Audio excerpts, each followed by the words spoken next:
Okay, so the question we are answering today, or trying to answer today, is why do we have this thing called confirmation bias? Why do we behave, or humans in general behave like conformists? Why do we want to agree by default with people?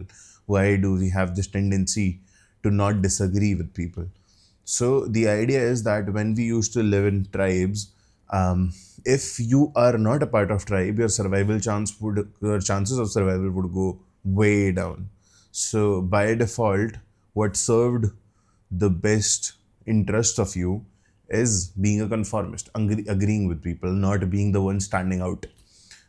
Be it in any case regarding your political views, regarding your social views, regarding your personal views, we by default want to be conformist because this gives us the idea of being a part of a tribe, belonging somewhere, and having that sense of survival. Even though that sense of survival is not as needed as it was back in earlier human days, but because a person can survive alone. Abhi ke liye, if a person is living like without any tribe, without any family, they can survive. Even though like our brain still has that idea of responding to social cues.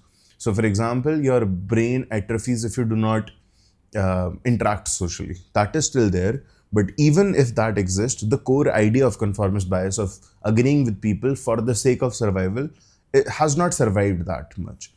But it still manifests itself in like social cues and like the kind of social lives we live.